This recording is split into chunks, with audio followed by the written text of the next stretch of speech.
You're replaying the message, not because you don't understand it, you do. You understood it the moment the second sentence arrived. You're replaying it because the man who sent it had the steadiness of someone who had rehearsed it in his head at least 40 times before he ever opened his mouth. And the worst part isn't the words. The worst part is that he said them so deliberately, as if he'd been preparing you for the version of him that was already walking away. Or worse, the worst part is he didn't say anything at all. He just went quiet. He just stopped calling. He just made the space between you wider by inches, and then by a whole city, and then by an entire geography you could not fly across, because you no longer had a reason to book the ticket. You are sitting in that room right now. The phone is face down on the nightstand. You're trying to decide whether to send the next message. And the worst of it is not that you think he'd reject it. You know he'd read it. He always reads it. The worst of it is that he would read it and he would not reply. And tomorrow morning he would behave as though the message had never arrived. That is the specific injury. It isn't loud. It isn't dramatic. It is the slow withdrawal of someone who learned long before you met him how to leave a room without making a sound. This is what an avoidant does. He doesn't slam the door. He leaves it barely ajar, and you keep checking it for years. And here is something most people don't see coming. Most people believe that when an avoidant walks away, the relationship simply ends. They describe it as he lost feelings or he checked out. They treat it as a verdict, like a judge brought down a gavel, and then they walk away from the bench themselves. They tell themselves the story is over. But here is what's actually happening underneath all of this. The story isn't over for him. The story is just entering the part he didn't expect to feel. He prepared himself for your absence, the way he prepares for everything, by rehearsing what he would feel, by writing the ending in his head while he was still in the middle of it, by quietly telling himself that you would be a chapter he could close when the chapter got difficult. That is how avoidants survive closeness. They pre-document its end. So when he walked away from you, he didn't walk into freedom. He walked into a quiet he had not been built to endure. He had imagined it. He had mentally rehearsed the relief. He had told himself that without you, the air in the room would feel lighter. On the first day, it did. On the second day, it did. On the third day, it didn't. He expected you to chase. That is the first thing you need to understand. He expected you to call. He expected you to ask what he did wrong. He expected you to apologize for the very specific thing he told you wasn't the issue but was. He expected you to knock. Once, twice, 3 times. On the door he had gently, quietly, calmly closed. He had prepared his silence for your arrival, the way a man prepares a room for someone he knows will not come. He had imagined your voice on the other side. He had imagined the particular frequency of your panic. He had even imagined, and you need to hear me on this, the empty space after you had stopped texting, because he had built a rough architecture of your absence in his mind long before you arrived there with him. And you did not knock. You did not chase. You did not text in the middle of the night to ask if he was okay. You did not, the morning after, send him the half-finished sentence that any woman in this position would have sent once, twice, 3 times. You sent nothing. The silence was the loudest sentence you have ever written. And that is when his rehearsed ending cracks. Let me explain something slowly, because this is the part most people miss. An avoidant's entire emotional survival is built on one prediction, that closer people will abandon him slowly enough for him to leave first. That is the choreography of his life. He selects partners who will, in time, become a little unbearable. He selects situations he can leave cleanly. He selects rooms he can drift out of without anyone shouting. He has spent decades constructing a self that is rejectable from the outside, but ungovernable from the inside. You are different. You are the first person who read his withdrawal and did not collapse in front of it. You let him leave. You did not perform the role of the woman who begs. He didn't expect you to do that. He expected you to chase, and you held still. Now here is the thing, your stillness becomes the loudest thing in his life. Let me walk you through this one piece at a time. Imagine him on a Tuesday. He is in his kitchen. He is doing what avoidants do when no one is looking, which is the only time they look at all. And he picks up his phone to do the thing he has told himself he will never do. He opens your conversation. He scrolls backward in the message thread, past the part where it ended, past the part where it became polite, past the part where it was good. He reads the very early part. He reads the part where you were full. He reads the part where he could see in your sentences that you were thinking about him without asking him to think about himself. He doesn't text. He puts the phone face down. He goes to make the coffee. He remembers a Tuesday from 6 months ago when you were in this kitchen with him. He does not feel admiration. He does not feel longing in the romantic sense. He isn't built for that word. He feels the absence. He feels the measurement. He feels the size of the room where you used to sit. And he thinks, though he would never say it out loud, was I the only one performing the freedom? This is the moment he doesn't yet know he's arrived at. Let me be clear about one thing. This moment doesn't sound like a movie. There is no smoking revelation. There is no sudden breath. There is a man in a kitchen making coffee and noticing the extra chair at the table. That's all. That's the entire event. And yet from this unremarkable moment, the slow inquiry of the avoidant begins. The inquiry has a shape. It is quiet but specific. He listens to himself more carefully in the days that follow. He notices where his sentences become shorter.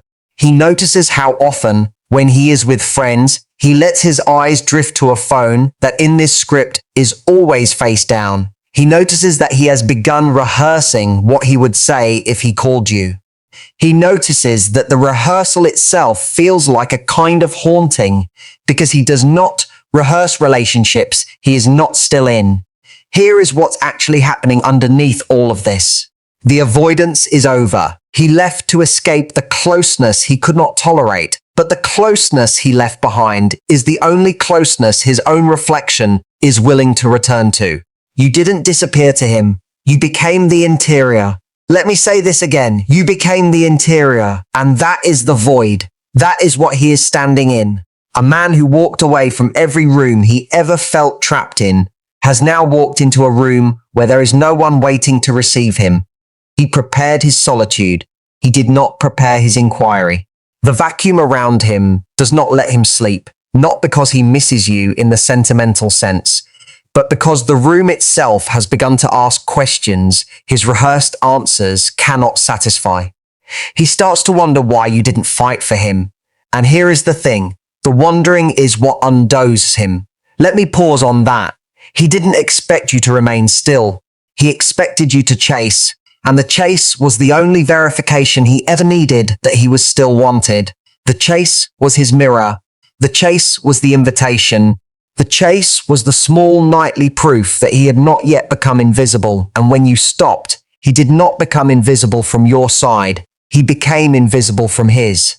That is what the absence does. The absence doesn't make you larger in his mind. It makes him smaller in his own. Think about it like this. The chase is a hand pressed flat against a window. As long as your hand is on the glass, he can see through you. He can see what he needs you to be. He can read the outline of his own reflection in your palm print. The moment you remove your hand, the window does not become empty. The window becomes a mirror. And the mirror is not showing him what he expected. The mirror is showing him the room he built to be alone in, and the room is empty. I want to walk through this with you one piece at a time, because this is where most women misread what is happening. They think the absence is doing something to you. The absence is doing something to him, but only because you stopped making it easy for him to leave without consequences. When you stop chasing, you stop being the one who gave him permission to perform the exit without cost. And the second you withdraw permission, he begins to feel the weight of what he actually did. What did he actually do? He chose a quiet he had not been built to endure. He chose the rehearsal over the live performance. He chose the choreography over the dance. And he's still in the kitchen. He's still making the coffee. And the room has not changed shape. Your absence has. I want to pause on that for a second. Your absence, not anger, not silence, not punishment, has altered the architecture of his day. He wakes up later because there is no one in the morning to text. He listens to music differently because there is no one who will tell him his taste is a problem. He makes dinner alone and eats it over the sink in a posture he would never admit to anyone. And when the sink runs empty, he looks out a window that is now holding fewer obligations than it did before. The window used to face your schedule. It now faces his. And the view has gotten quieter than he rehearsed. He didn't expect you to read the choreography and step out of it. He expected you to perform it with him, and now he sits at the table with no one to perform with. Here is the part nobody's going to like hearing. He will not call you tomorrow. He will not text. He will not suddenly show up at your door like something in a film. The avoidant does not come back the way an engaged person comes back. He comes back in pieces. He sends you something safe. A song, a memory, an article he knows you will not find interesting, a long overdue question about something practical and small. He probes. He tests. He listens to the silence that comes back. If the silence sounds cool, he relaxes. If the silence sounds polite, he panics. If the silence sounds like you, meaning if it sounds like a woman who has decided she has a life of her own, he breaks, and he will not admit, even to himself, that he broke. But here is the climax. The climax is the question he asks no one aloud. It is the question that begins to surface around midnight. The question that arrives when he has stopped checking his phone for your name. When he has begun to entertain the small, unsettling idea that you may have moved on. When the room becomes too quiet and the rehearsal no longer holds. The question is not, do I miss her? The question is, did I just lose the only person who wasn't asking me to perform the freedom? And here is the thing about that question. It is not the question a man asks when he wants something back. It is the question a man asks when he has begun to suspect that the void he walked into is not a void at all. It is a mirror he built wrong. Let me be clear about one thing. The mirror he built wrong is the same mirror he has been carrying for years. The mirror that is shaped like a room with a door that closes from the inside. He has been rehearsing in front of it his entire adult life. He has been checking whether the man in the reflection still looks like a man who can leave cleanly. And the reflection has been cooperative until you. You were the first woman who talked to the mirror from outside's room. You asked the reflection a question he had never been asked. You asked him to stay, and he panicked. That is the entire origin of his leaving. Not the argument, not the timing. The leaving began the moment the mirror stopped agreeing with him. He had assumed the mirror would keep showing him a man who required alone. And then for a few months, for however long you had him, the mirror was showing him a man who, against his stated preferences, was beginning to require company. And the company was specifically you. And that specificity is what tightened every door in his house. Now he sits in the house. The doors are tight. The room is quiet. The company is gone. And around the second week, and you do not know this yet, because he will never tell you, he begins orbiting. He begins the slow, deliberate orbit of a man who has to test whether the boundary he set is still in place. He likes an old photo of yours. He watches your story, but does not open it in front of anyone. He reads the email signature of a mutual friend for the small chance yours name is in it. He drives past a restaurant you used to like. He tells himself he is just passing through. He is not. He is taking the pulse of the absence. The orbital movement is the stage on which the avoidant begins to perform his second coming. And here is the part that will hurt. The second coming is small. It is not a romantic gesture. It is not flowers at your door. It is the absence of a liked photograph, followed by the appearance of a question that pretends to be unrelated. It is a satellite moving slowly around a planet it said it had decided to leave. It is the sound of a man who, for one page of his script, has been writing the wrong ending. And the wrong ending is this. The wrong ending is, she will come back. He expected you to chase because the chase was the only prophecy he had. He had built a self around the prophecy. If you did not chase, his self had nowhere to sit. His self had been a man other people pursued, a man other people reached for, a man whose going was always followed by a return attempt from the woman whose leaving he had made terms with months ago. And you did not return. The prophecy broke. And here is what most people miss. The breaking of the prophecy is not a punishment to him. It is a permission he has been waiting for. He is now allowed to look at what he did without having to perform the not caring. He is now allowed to be unsettled. He is now allowed to actually miss you without feeling like he had lost the upper hand. The dynamic shifts when you stop broadcasting. Let me say that one more time. The dynamic shifts when you stop broadcasting. The dynamic shifts when you stop being a signal of his own value and instead become the silence that makes him wonder if the value was ever his. The orbit of his continued broadcast to the world, the smiled photographs, the casual captions, the resolute going on with his life, is no longer a performance he can sustain intact. He begins to perform it less. He begins to perform it for shorter windows. He begins to use what he calls a clean break. Only he keeps showing up to the room he said he left, because the room still has your chair. And here is the part that is most uncomfortable to hear. The chair is not the only thing he misses. The chair is the symbol. What he misses is the version of himself that was in the chair. The version that allowed himself to be seen by a woman who was not afraid of how he looked. The man in the chair had a face he could not show his own mother. The man in the chair had a laugh he could not use in public. The man in the chair was, for 90 minutes on a Tuesday in a small kitchen, a man without the choreography. And that man does not have a rehearsal. That man cannot be replaced by another woman. That man can only be reactivated by you. He will not tell you this. He will tell you a story about missing the laughter. He will tell you a story about missing the routine. He will tell you a story about missing the taste of how things felt.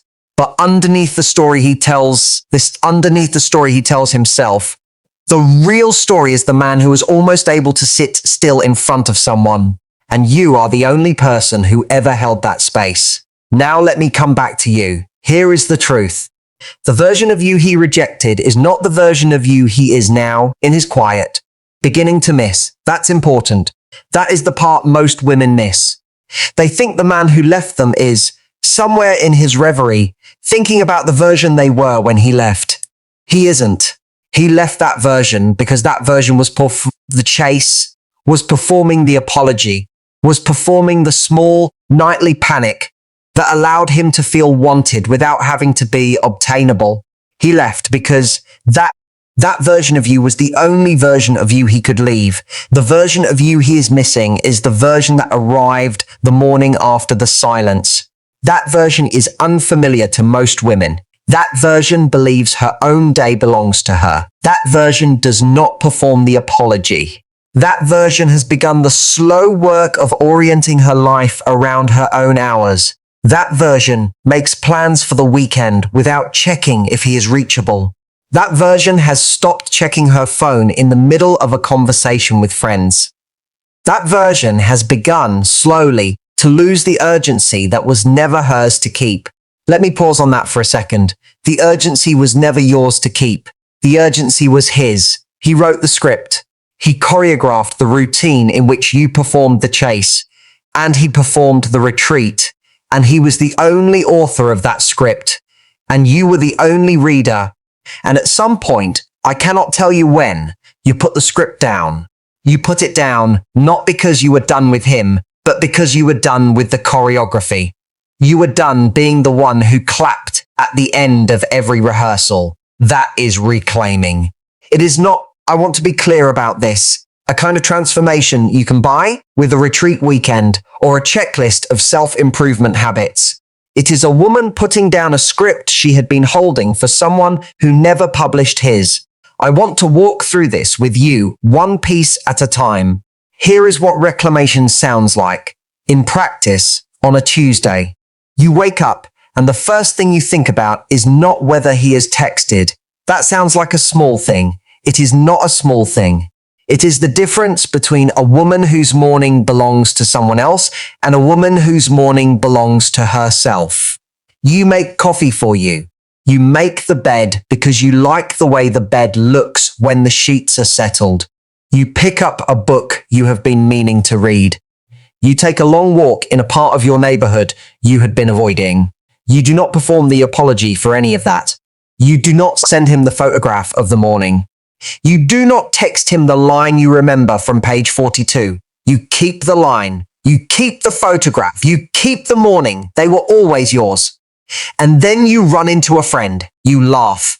You laugh because the joke was funny, not because you are performing carefreeness in front of someone who might text you back. And as you laugh, you notice, with the kind of notice that begins to register in the body, not in the mind, that you have not thought of him for 40 minutes, then for an hour, then for an entire afternoon. This is what dignity feels like in practice. It doesn't shout. It doesn't announce. It is the slow restoration of a woman who has begun to occupy her own hours. Here is the thing about dignity. It is heavier than you think. It is heavier because you keep picking it up. It is heavier because every time you consider the small cheap move, the late night text, the half apology disguised as a question, the you up, you put it back down and you keep walking. Dignity is heavy because it is the daily refusal to become someone else's entertainment. It is not a hairstyle. It is the discipline of not texting. Let me explain something slowly. When you do not text, something happens in him that is invisible to him and visible to whoever is willing to look. The something that happens is that the role he wrote for you becomes empty on stage. He walks to the place where your lines used to go. He finds no one there. The script does not continue. The narrative does not close. The story he expected to end with a dignified silence of a man who knew what he was doing ends with a quiet that can only be called unfinished. When the narrative is unfinished, he begins to wonder whether he has the authority to close it on his own. And here is what most people miss. The wandering sends him back to the mirror. But the mirror he is looking into is not the mirror he left. It is a mirror you stopped holding up. The mirror you stopped holding up is a harder mirror than the mirror he built. The mirror he built could be closed from the inside. The mirror you set down cannot be closed at all. It stands in the room where he rehearses, and he cannot move it on his own. This is the moment his self-respect begins to ask him a question. His self-respect was not originally in the habit of asking. The question is this: was that woman actually the most honest mirror I have ever stood in front of? And the answer is yes. And the answer unsettles him. And the answer, which he will not say aloud, is the reason he is going to come back. He is going to come back small. He is going to come back with the wrong opening line. He is going to come back in a paragraph that pretends nothing has changed, with a question about your sister's wedding or a coffee date he happened to be in the neighborhood for. He is going to come back using the kind of language avoidants when they are not ready to admit the choreography has failed.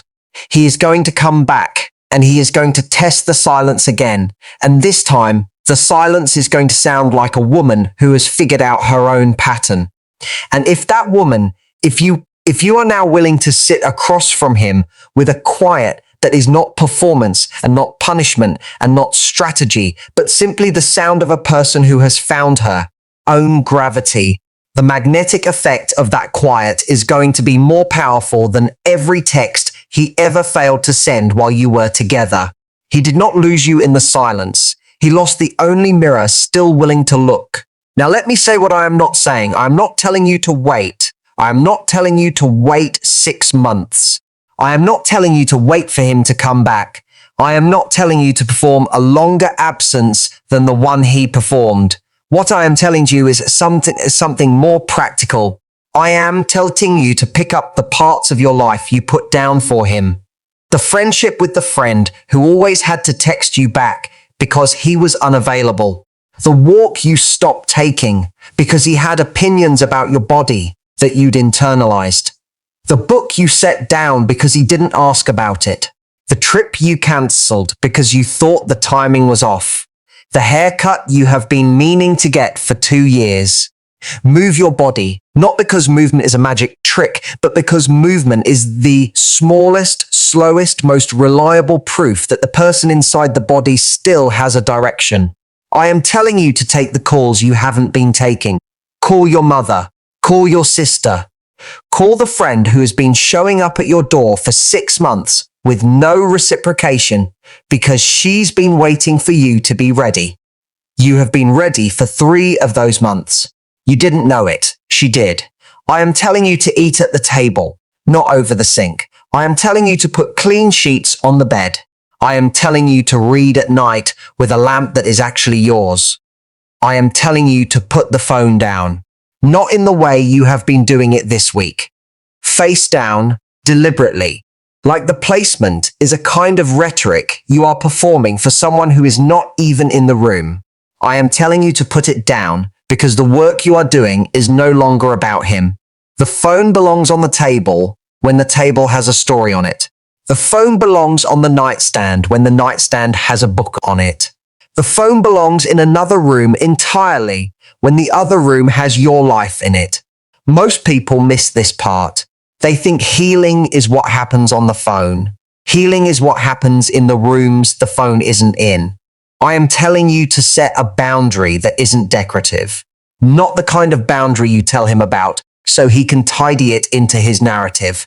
The kind that lives in the calendar, the kind that lives in the room, the kind that lives in the small daily refusal to keep one corner of your life warm for someone who has been entertaining the option of returning to that corner on his own terms. I am telling you, in case nobody has said this to you this month, that the standard you hold for the next person is the standard he was unable to meet. And that standard is not unreasonable. The standard is not luxury. The standard is the bare minimum. And the bare minimum is a man who does not rehearse his leaving in front of you. I want to leave you with one image, and I want to make sure you keep it. Think about a terrarium, a small glass room. Inside it, the air cannot leave. Inside it, what you water is what grows. Inside it, the only person who maintains it is the person who put it on the shelf. That is what the avoidance life is. That is what the avoidant has been building. A small room with controlled air, controlled temperature, controlled variables, controlled exits. He built the terrarium long before he met you. He has been protecting it his whole life. The terrarium is the only space in which his emotional immaturity can survive. Outside the terrarium, the air moves. Outside the terrarium, the water flows where it wants. Outside the terrarium, things grow in directions that cannot be rehearsed. You were outside the terrarium. You were the moving air. You were the water that did not ask permission. You were the thing growing in a direction he could not predict, and he could not tolerate a thing growing where he had not planted it. So he closed the terrarium. But the terrarium has begun to die, not because you are gone, because the terrarium was never alive with him inside it alone. The air inside is too still. The water is too predictable. The plants he thought he was protecting are beginning to lean toward a glass wall that he cannot rule out is the side you are on. And this is why, one morning, and I cannot tell you when, but I can tell you it is coming, he is going to open the terrarium. And it is going to be quiet enough that opening it is going to sound like an explosion. And he's going to look outside the glass for the first time in years and notice that you are not standing where he left you.